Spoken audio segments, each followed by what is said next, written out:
So, welcome po sa aking simple at munting jamming studio. Ito po yung aking drum set. Drum set ko po, yan. Tapos, ito po yung acoustic guitar ko. Yan po. Ano po yan? 2 years na po sa akin yan. Medyo okay naman siya. Yan.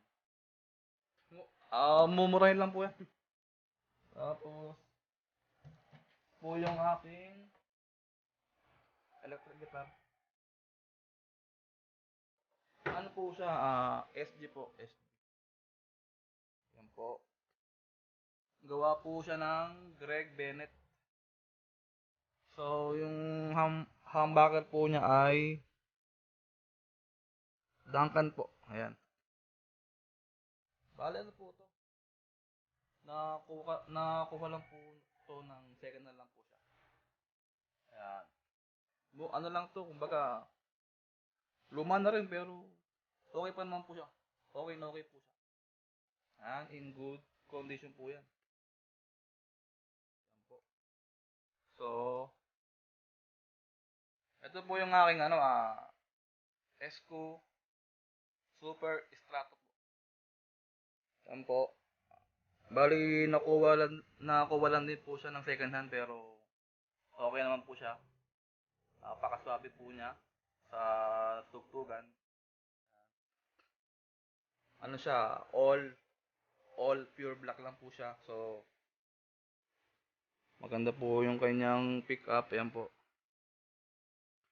Bali, ano po to, nakuha ko po siya, ano yung tawag dito?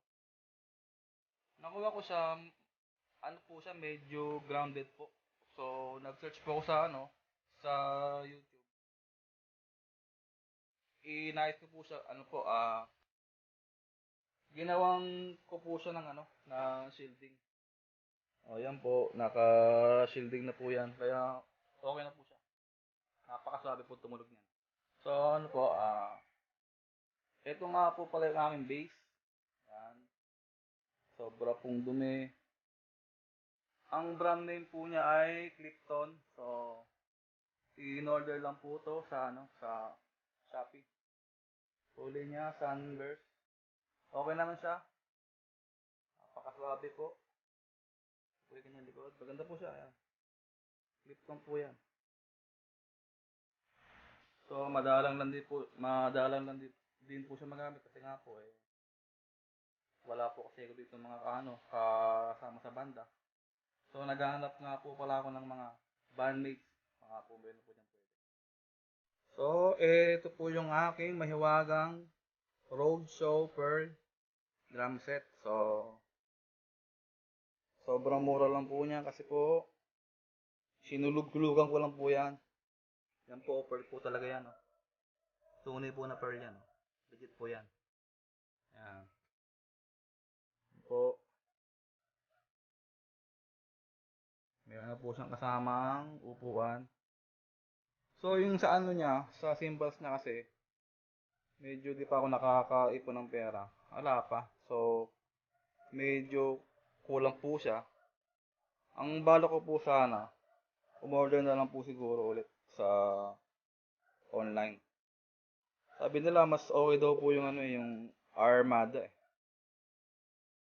So, what's up po? Sa guitar effects naman po, ayan po. Ang gamit-gamit ko po ngayon ay Bower GE100. Sobrang mura lang po niyan. Na order lang din po sa Shopee. Yan po. Ito po yung kanyang box. Yan. Tapos meron din po akong gamit pong isa. Ito po. Yan. Call music po siya. Insane Distortion. Napaka-swabe rin po niyan. Sa murang-mura lang po siya. Napaka-mura lang po niya. Mapapamura ka sa sobrang mura. Joke lang po. So, ang gamit-gamit ko pong mic at ito po siya. Kevlar po yan. Medyo luma-luma na rin po kasi yan. Meron pa po akong isa pong gamit na mic. Na mic. Ito po siya, oh. Platinum mic, Brad.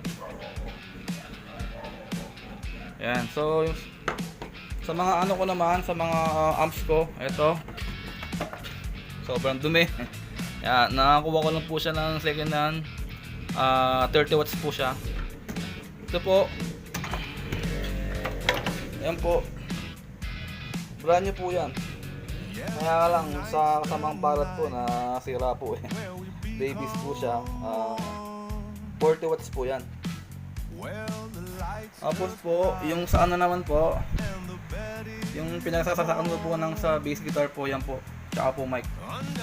Okay na lang po yan kasi medyo malakas din po kasi. Kasi pang ano lang naman po eh. Pang sa bahay lang din po.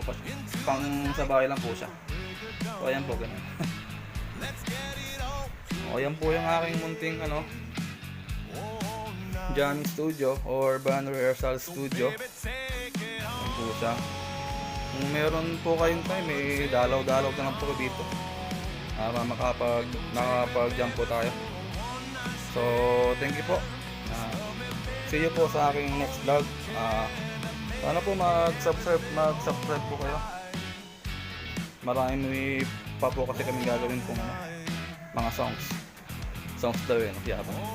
So, yun po. Thank you po.